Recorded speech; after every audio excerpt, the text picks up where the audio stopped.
어려운 철학책을 한 글자 한 글자, 한 문장 한 문장 함께 읽으면서 설명해 드립니다. 안녕하세요. 철학책을 강독해 주는 남자, 철강남입니다. 지난 시간 우리는 칸트가 말하는 학문의 어떤 이념, 완전성에 대해서 알아보았고요. 칸트가 말하는 분석론이, 즉 선험적 분석론이 일반 논리학의 분석론하고 어떻게 다른지 간단하게 이야기해 봤습니다. 그러면서 칸트는 자신이 하고자 하는 이 분석론, 선험적 분석론은요, 오성 능력 자신에 대한 것, 그 근원적이고 순수한 어떤 형식과 틀이라고 이야기를 하고 있네요. 과연 우리가 말하는 오성의 순수한 개념, 우리 사유의 틀은 무엇일까요? 감성에는 공간과 시간이었습니다. 우리의 머릿속에, 생각 속에 있는 그 틀이 무엇인지 우리가 한번 계속해서 읽어보며 알아가 보도록 하지요. 우리가 함께 읽을 부분은 43쪽입니다. 43쪽 처음부터 한번 읽어보도록 할게요. 개념의 분석론 제1장 오성의 모든 순수한 개념을 발견하는 실마리. 우리가 인식 능력을 활동시킬 경우에 그 기현이 다름에 따라서 각종의 개념이 나타나서 이런 개념들이 우리의 인식 능력을 알도록 한다. 개념들의 고찰이 아주 오래이거나 아주 날카로우면 그것들은 다소간 안전하게 수집될 수 있다. 그러나 이러한 기계적 수집적 방식에 의해서 언제 우리의 연구가 끝장을 맺게 될지 확정할 수가 없다. 또 이처럼 우연적으로만 발견되는 개념들은 질서와 체계적 통일을 보이지 않고 필경 유사성에 쫓아서만 서로 결합되고 내표량을 쫓아서 정돈될 뿐이요. 이런 정도는 어느 정도까지 방법적으로 성취된다 하더라도 도저히 체계적인 것이 못 된다.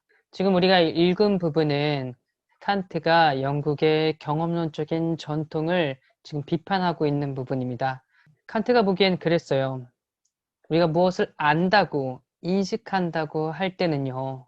그냥 어떤 대상을 보고 막연하게 하는 것이 아니라 그것의 개념을 통해서 안다고 이야기를 했어요. 예를 들어 우리가 의자라는 개념을 가지고 있으니까 저 대상을 보고 아, 저것은 의자구나 이렇게 생각한다는 거예요. 우리가 컵이라는 개념을 알고 있고 사과라는 개념을 알고 있으니까요. 저 물체를 보고 저것은 컵이네, 대상을 보고 저것은 사과네 라고 이야기를 한다는 거예요. 자, 진리는 인식과 대상 간의 일치입니다. 이것을 잘 일치시켜야 돼요. 제가 의자라고 생각했고, 컵이라고 생각했고, 사과라고 생각했던 그 개념과 저 대상이 일치가 잘 돼야 우리는 의자에 대해서, 컵에 대해서, 사과에 대한 그런 진리를 잘 확보하게 된 거예요. 이것들을 잘 확보하고 수집하려면 어떻게 해야 될까요? 인식을 잘 형성하게 되려면 어떻게 해야 될까요? 칸트는 그렇게 이야기합니다. 제가 예를 들었던 의자나 컵이나 사과처럼 이렇게 오래전부터 많은 사람들에게 통용되어 왔고 수집되어 왔고 잘 알고 있어서 누가 보더라도 금방 알 수 있는 그런 개념이라면 큰 문제가 되질 않아요. 그러나 새로운 물건, 낯선 것을 봤을 때는 어떻게 이야기해야 될까요? 그런 대상들도, 낯선 대상들도 한 번에 척 보고 바로 알 수 있을까요? 또한 우리에게 편한 익숙한 이런 개념이라고 하더라도 이것의 어떤 이념을 형성해 본다고 합시다. 어떤 원형에 대해서 생각해 본다고 해요. 도대체 얼마만큼 의자를 보고 얼마만큼 컵을 보고 얼마나 많은 사과를 먹어야 의자와 컵과 사과에 대한 원형을 발견할 수 있을까요? 완전한 것에 대해서 이야기를 할 수 있을까요? 할 수 없겠죠. 적어도 칸트는 할 수 없다고 생각을 했어요. 그래서 이렇게 경험적인 것으로서 우리가 마구잡이를 수집하는 것으로서는 인식과 삶의 원리를 주는 그런 개념들은 파악할 수 없다고 칸트는 생각했어요. 단순히 경험을 확장시키는 것만으로는 어떤 체계적인 암과 지식을 이룩할 수가 없다고 생각했어요. 애초에 칸트는 그렇게 생각을 했죠. 인간은 유한한 존재, 즉 한계를 가지고 있는 존재이기 때문에 이 한계를 가지고 있는 존재가 어떤 원형적이고 이념적이고 완전한 것을 발견하고 찾을 수 있다고 하는 것 자체가 교만처럼 보였을 것 같아요. 이 선엄철학은 개념들을 원리에 따라 탐구하는 장점을 갖고 의미도 갖는다. 왜냐하면 개념들은 절대적 통일체로서의 오성에서 순수하게 또 무구하게 발생하며 따라서 그 자신 하나의 개념, 즉 이념에 의해서 서로 연결하는 것이기 때문이다. 그러나 이러한 연결은 오성의 각 순수 개념, 범주에 대해서 그 위치를 정하게 하고 순수 개념 전부의 완전성을 선천적으로 정하게 하는 하나의 규칙을 준다. 만약 이러하지 못한다면 만사가 임의거나 혹은 우연에 의거한 것이 되겠다. 앞에서 이야기했던 것처럼 어떤 경험적인 정보들을 단순하게 수집하는 것만으로는 우리에게 어떤 원리도 규칙도 그것의 원형과 이념도 형성해 줄 수 없기 때문에 칸트는 우리에게 인식에 어떤 원리를 주는 그런 기본적이고 근본적인 것을 추구하는 학문이야말로 선엄, 철학이 추구하는 것이어야 된다고 말하고 있어요. 뭐 본인이 선엄 철학자니까 본인이 주장하는 그런 개념이니까 자신이 말하는 것만이 진정한 학이라고 하니까 이렇게 자신이 말하는 주장한 학문에 커다란 점수나 의의를 주는 거겠죠. 그러므로 어떤 원리에 입각해서 우리가 이야기를 한다고 하면 그것은 우리가 애초에 가지고 태어난 인간이 선천적으로 가지고 태어난 그런 순수 개념, 범주에 입각해서 파악되고 그 원리와 체계에 입각돼서 얻게 되는 지식을 객관적이고 합리적이라고 이야기할 것 같네요. 자, 여기서 우리의 사유의 순수한 개념이라고 하니까 그냥 의자나 사과, 책과 같은 컵과 같은 하나의 개념을 이야기하는 건 아니고요. 이 범주에 대해서는 53쪽에 나와 있지만 바로 하나의 표로서 나와 있습니다. 표와 같아요. 우리가 감성에서 대상을 파악하게 하는 그런 근원적인 순수 직관 형식이 공간과 시간이었다면은 그러니까 정보를 받아들이는 감성의 수용성의 틀은 공간과 시간이었어요. 반대로 사유의 틀, 수용성을 통해서 감성을 통해서 우리 마음에 맺힌 이런 표상들 가지고 사유하는 틀은 칸트는 범주라고 이야기를 하고 있는 거예요. 그러니까 감성에서의 공간과 시간이 오성에서의 범주와 같습니다. 우선 이렇게 명확하게 개념을 가져야 다음부터 칸트가 하는 이야기가 이해가 돼요. 한번 계속 읽어보겠습니다. 오성의 순수한 개념을 발견하는 선언적인 실마리 제1절 오성의 논리학적 사용 일반 위에서 우리는 오성을 한갓 소극적으로 설명하였다. 즉 비감성적인 인식 능력이라고 설명하였다. 그런데 감상을 떠나서는 우리는 어떠한 직관도 가질 수가 없고 따라서 오성은 직관의 능력이 아니다. 허나 직관 외에는 개념에 의한 인식 방식밖에 없다. 따라서 전 오성의 인식, 적어도 인간 오성의 인식은 개념에 의한 인식이요. 직관적이 아니고 논증적이다. 모든 직관은 감성적인 것으로서 촉발에 의존하지만 개념은 기능에 의해서 생긴다. 나는 기능을 서로 다른 표상들을 하나의 공통적 표상 아래로 귀착시키는 통일작용으로 이해한다. 그러므로 개념은 사고의 자발성에 속한다. 이것은 감성적인 직관이 인상의 수용성에 기분하는 것과 같다. 자, 칸트는 우리가 인식하는 그 원리를 두 가지로 이야기했죠. 감성과 오성 두 가지로 이야기했습니다. 자, 앞에서 말한 거예요. 칸트는 자기가 오성에 대해서 이야기를 했는데 지금까지는 소극적으로 설명을 했대요. 무엇이라고 설명했냐? 감성이 아닌 것 이렇게 설명했다고 이야기를 해요. 그러니까 보면 칸트도 자신의 방식이 자신이 설명하는 것이 어쩔 때는 무미건조하고 어쩔 때는 재미없고 어쩔 때는 이렇게 소극적으로 했다는 걸 알고 있네요. 자, 그런데 감성하고 오성에 대해서 이야기할 때 두 가지의 이제 구분되는 점이 있대요. 감성은 아무래도 대상하고 직접적으로 관계를 맺으니까 직관적인데 사고 능력은 어떻습니까? 생각하는 능력은 어때요? 이걸 직접적으로 말하고 제시할 수가 없잖아요. 여러분들이 제 생각과 사유를 알 수가 없고 저 또한 여러분들의 생각과 사유를 알 수가 없어요. 그렇기 때문에 이 알 수 없는 인간의 이 생각의 능력, 사고의 능력을 설명하기 위해서는 공간과 시간처럼 이렇게 직관적으로 좀 더 객관적으로 설명할 수가 없고요. 논리적으로, 즉 논증적으로 밝혀야 된다고 이야기를 하고 있네요. 그리고 칸트가 중요한 이야기를 하나 있습니다. 비감성적인 그런 인식작용을 오성이라고 이렇게 소극적으로 설명을 했는데요. 이제 본격적으로 오성에 대해서 이야기를 하고 있습니다. 오성의 기능을 말하고 있습니다. 오성의 기능을 뭐라고 이야기하고 있죠?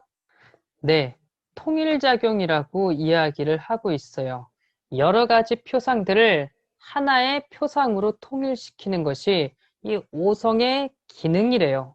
예를 들어 의자라고 했을 때 우리는 그 의자는 여러 가지 표상들을 가지고 있습니다. 색에 관한 표상도 가지고 있을 거고요. 모양과 형태에 관한 표상도 가지고 있을 거예요. 그것이 단단하다, 차갑다, 따뜻하다, 부드럽다 등등의 여러 가지 촉각적인 표상도 가지고 있을 거예요. 이것들을 다 모으고 모아서 우리는 의자라고 이야기를 하는 겁니다. 사과를 생각해 볼게요. 사과라는 하나의 표상이 있어요. 그런데 이 표상은 사과라는 것, 이 표상 그 자체 홀로 존재하는 게 아니고요. 빨갛다라든지 매끈하다, 향기롭다, 새콤달콤하다 등등의 여러 가지 표상이 결합되어 있는 거잖아요. 그러니까 이렇게 오성은 통일작용, 종합작용이라고 이야기를 하고 있습니다. 중요합니다. 이제부터 인간의 사유는 다 뭐예요? 종합한다, 통일한다. 여러분 그렇게 생각을 하세요. 적어도 칸트는 그렇게 생각을 했어요. 생각하고 사유한다는 걸 대단하게 거창한 것으로 이야기하지 않았습니다. 공상과학 영화처럼 현실에 없는 것을 만들어내는 것, 칸트는 이런 걸 사유라고 하지 않았어요. 이런 거야말로 가상의 논리학이라고 이야기했어요. 가상체에 불과한 거라고 이야기했어요. 사유는 우리에게 주어진 표상들을 감성을 통해서 어떤 정보들을 수용해가지고 우리 마음에 맺힌 이런 상들을 다 종합해서 아주 적절하게 합법칙적으로 종합해가지고 하나의 표상에 규착시키는 것을 말하고 있어요. 이렇게 보면 인간의 사유가 그렇게 대단한 것도 아닌 것 같죠? 맞습니다. 칸트는 이렇게 인간의 사유도 단순하게 만들었어요. 그러나 이렇게 인간의 사유를 기본적으로 단순하게 보았기 때문에 우리는 더 많은 것들을 생각하고 인간에 대해서 더 평등하고 동등한 대우에 대해서도 생각해 볼 수 있게 됩니다. 인간의 사유가 그냥 종합하는 거라고 한다면 칸트 때 당시만 하더라도 아직도 남아있는 그 신분제, 왕이나 귀족이나 평민이나 노예나 사유하는 것들이 다 동일하다고 한다면 이렇게 신분제로 나뉘어져 있다는 게 얼마든지 부당하다는 그런 사유를 하게 되죠. 애초에 인간의 능력이 동일한데 인간이 가지고 있는 경험들이 다 동일하게 할 수 있는데 임의로 정해놓은 신분제 때문에 그 위치와 또 인간적인 대우가 다르다고 한다면 이게 정말로 문제 있는 것 아닐까요? 주체와 자유라고 하는 이런 근대적인 사유가 일어나고 그것에 대해서 영향을 그래서 가장 많이 준 학자가 임마누엘 칸트입니다. 우리는 알든 모르든 진짜 의식하든 의식하지 못하든 다 엄연히 근대의 사람이기 때문에 칸트의 수혜자, 칸트의 후손들이라고 할 수 있지요. 그런데 오성은 개념들을 판단하는 데에 사용할 수 있을 뿐이다. 직관 이외의 어떤 표상도 대상에 직접 관계하지 않기 때문에 개념, 가능적 객관은 대상에 직접적으로 상관하지 않고 대상에 관한 어떤 다른 표상에 상관한다. 이에 판단은 대상의 간접적인 인식이요. 따라서 대상에 관한 표상의 표상이다. 자, 여기서 또 칸트가 중요한 이야기를 하고 있습니다. 오성은 결국엔 개념에 대한 판단이라고 이야기를 해요. 개념에 대한 판단이란 무엇이냐? 우리가 생각합니다. 빨갛다라는 개념이 있어요. 사과라는 개념이 있어요. 둘을 연결해서 뭐라고 하나요? 빨간 사과라는 판단을 갖게 돼요. 그러니까 지금 계속 말하듯이 우리가 생각한다는 것, 사유한다는 건 이건 다 뭐라고요? 네, 종합이라고요. 통일이라고요. 그런데 우리는 말이죠. 이렇게 생각을 해요. 아, 내가 사과를 저렇게 보고 있으니까 저 사과는 빨간 사과라고 생각을 하지. 내가 저 의자를 보고 있으니까 이 의자는 초록색 의자야 라고 생각한다는 거예요. 근데 칸트가 그건 다 착각이고요. 우리의 사유는 대상을 직접적으로 보고 만지고 경험하고 관계하지 않습니다. 즉, 직관하지 않습니다. 직관은 누가 해요? 감성이 합니다. 사유는 뭐합니까? 이 감성을 통과해서 온 이런 개념들, 이런 표상들을 가지고 적절하게 종합해서 빨간 사과나 혹은 초록색 의자와 같은 판단을 하는 거예요. 그러니까 우리의 사유는 언제나 뭐 하는 겁니까? 대상하고는 간접적입니다. 직접적이지 않아요. 잘 생각해 보십시오. 여러분들이 어떤 앞에 대상을 보든 어떤 사람을 보든 우리는 다 그것을 직접 안다고 그 사람을 직접 알고 있다고 생각할 수 있는데 그거 다 미망이고 그거 다 착각일 수 있습니다. 우리는 그 어떤 대상도 그 어떤 사람도 직접적으로 알 수가 없어요. 그러므로 대상에 관한 이 오성의 모든 인식작용은 표상의 표상이라고 칸트는 말하고 있어요. 모든 판단에는 하나의 개념, 범주 혹은 모형이 들어있다. 이것은 많은 표상들을 타당하고 이런 많은 표상 중에서 대상에 직접 관계하는 표상, 즉 주어진 표상에도 포함한다.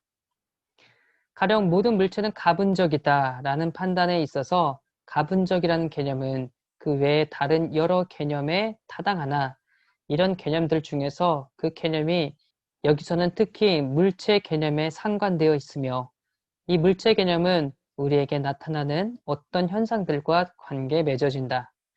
즉, 현상인 대상들은 가분성의 개념을 통해서 간접적으로 표상된다. 따라서 모든 판단들은 우리의 표상들 간의 통일 기능이다. 왜냐하면 하나의 직접적 표상 대신에 이런 표상과 그 외의 여러 표상을 포괄하는 하나의 보다 높은 표상이 대상을 인식하고자 사용되고 이 때문에 많은 가능한 인식이 하나의 인식으로 집약되기 때문이다. 네, 이것도 길게 문단이 있고 좀 어려운 내용이 있습니다. 예를 들었는데 얘가 더 어려운 것 같아요. 아무튼 이 내용들이 좀 길고 복잡하게 있다고 하더라도 이 내용들은 앞에서 말한 것들을 다시 한번 반복한 것에 불과해요. 자, 우리의 오성의 기능, 즉 사고작용이라는 건 뭐라고 했죠? 네, 그냥 종합하는 거라고 했죠. 통일하는 거라고 이야기했죠. 하나의 개념에 다양한 표상들을 다 귀속하는 거라고 이야기를 했어요. 다시 사과를 떠올리면 사과는 뭐 빨갛다, 매끈하다, 향기가 좋다, 새콤달콤하다 등등등등 여러 개념을 다, 여러 표상을 다 지금 사과 하나에 집어넣은 거예요. 그런데 이것들이 언제나 합법칙적으로 제가 사과를 생각할 때, 사과를 보았을 때 언제나 동일한 사과를 보고 동일한 사과에 대해서 떠올린다고 한다면 이것들은 꼭 일정한 틀에 입각해서 종합되어지는 거라고 칸트가 이야기를 하고 있습니다. 그럼 이 일정한 틀은 어떻게 주어질까? 경험을 통해서 주어질까요? 아니겠죠. 경험은 우리의 인식을 확장시킵니다.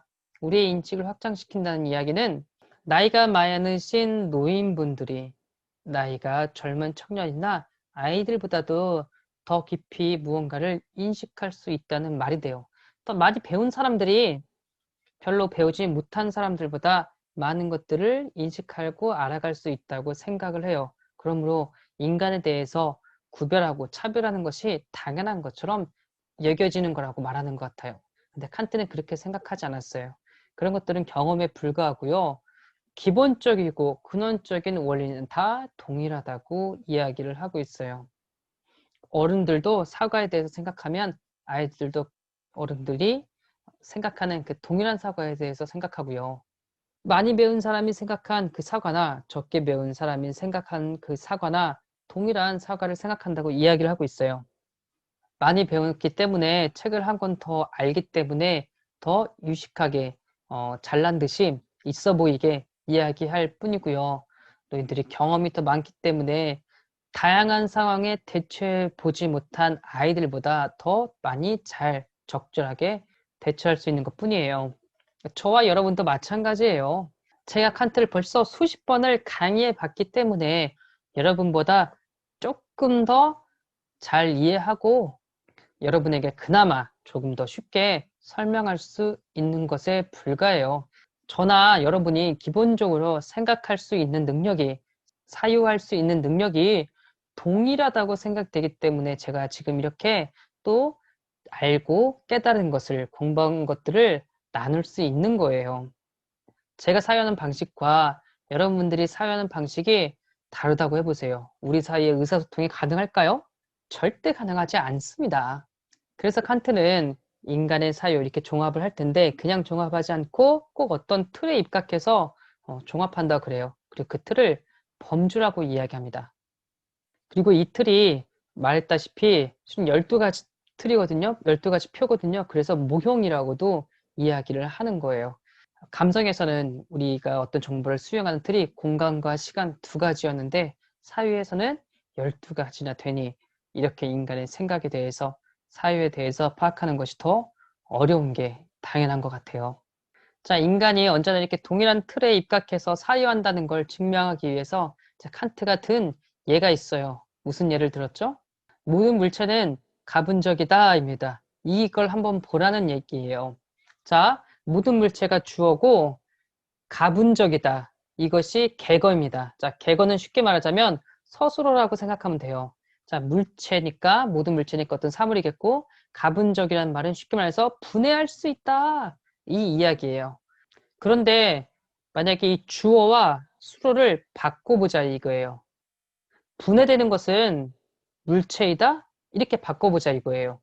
이게 정당하다고, 타당하다고 여길까요? 분해되는 것은 물체이다라고 하면 약간 뭐예요? 미지수가 달려요.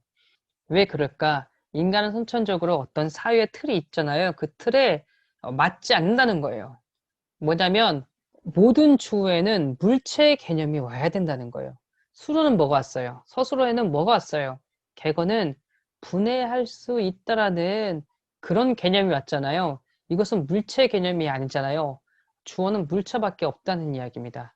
예를 들어 사과는 빨간색이다라고 할 수 있지만 빨간 것은 사과다 이렇게 할 수 없다는 거예요. 의자나 책상이나 문이나 옷이나 여러 가지 저 물체엔 저 색이라는 개념이 붙을 수도 있지만 이 색 개념 자체가 어떤 물체에게, 물건에게만, 하나의 물건에게만, 특정한 물건에게만 연결되는 것은 아니기 때문이에요. 그래서 사과는 빨간색이다라고 할 수 있지만 빨간색은 사과다. 이렇게 하면 이 뭐야? 말이 안 되는 것 같은데 이렇게 생각한다는 겁니다. 사과는 빨간색이다라고 할 수 있는 건 우리에게 익숙하고 빨간색은 사과다라고 하는 것이 우리에게 익숙하지 않는 이유는 벌써 우리의 사유의 틀이 있어서 그 틀로 보았을 때 이 주어 개념은 물체가 들어와야지 이런 판단이 이런 법칙이 선판단이 우리에게 먼저 있기 때문이라고 칸트는 이야기를 하고 있어요. 그래서 다시 한번 정리해드리자면 칸트는 기본적으로 우리의 사유는 종합인데 이 종합이 어떻게 이루어진다고요? 어떤 틀에 입각해서 이루어진다. 이 틀이 달라져 버리면 우리가 어떤 인식을 주지 않기 때문이다 라고 생각을 했습니다. 그리고 이 틀이 뭐라고요? 범주라고요. 이 틀을 순수한, 오성의 순수한 개념이라고도 말하고요. 범주라고도 말합니다. 그래서 제가 일전에 인식은 경험하고 거의 유사하게 쓴다고 이야기했잖아요. 이처럼 칸트는 오성의 순수한 개념을 범주라고 이야기했는데요. 그럼 유사함을 넘어서 그냥 칸트가 오성은 순수한 개념이라고 했다가 범주라고 했다가 왔다 갔다 하니까요. 둘 다 그냥 같은 개념이다. 이건 유사를 넘어서 동일한 개념이다. 이렇게 생각하셔도 무방할 것 같아요. 우리는 오성의 모든 작용을 판단들로 환원할 수 있다. 그 때문에 오성은 일반적으로 판단하는 능력이다고 생각될 수 있다. 무릇 오성은 앞서 말한 바에 의하면 사고하는 능력이었기 때문이다. 그런데 사고는 개념에 의한 인식이다. 그러나 개념은 가능한 판단의 객어로서 아직 미규정인 대상의 어떤 표상, 주어에 상관한다. 이리하여 물체의 개념은 바로 그것을 통해서 그 무엇이 인식될 수 있는 것을, 가령 금속을 의미한다. 그러므로 물체 개념은 그것이 아래에 다른 표상이 포함되어 있어서 이런 표상을 매개해서 대상들과 상관할 수 있기 때문에 개념이다. 따라서 개념은 한 가능적 판단의 계거다. 가령 금속은 어느 것이나 물체이다 라는 판단의 계거인 것과 같다. 이에 판단들에 있어서의 통일의 기능을 우리가 완전히 표시할 수 있다면 오성의 기능들은 전부 알려줄 수 있다. 그러나 이런 통일 기능의 표시는 아주 쉽사리 수행될 수 있음을 다음 절에 명시할 것이다. 네, 실은 이제 이 부분은 앞에서 모든 물체는 가분적이다라고 했을 때 왜 주어 개념에는 물체 개념만 와야 될까? 실체 개념만 와야 될까? 이것을 칸트가 칸트의 방식대로 설명을 했는데 뭔 말인지 헷갈립니다. 더 어렵습니다. 그래서 차라리 제가 앞에서 했던 그 예를 기억하시는 게 더 좋을 것 같아요. 사과는 빨간색이다는 가능하지만 빨간색이다는 사과 이러면 이상해진다는 겁니다.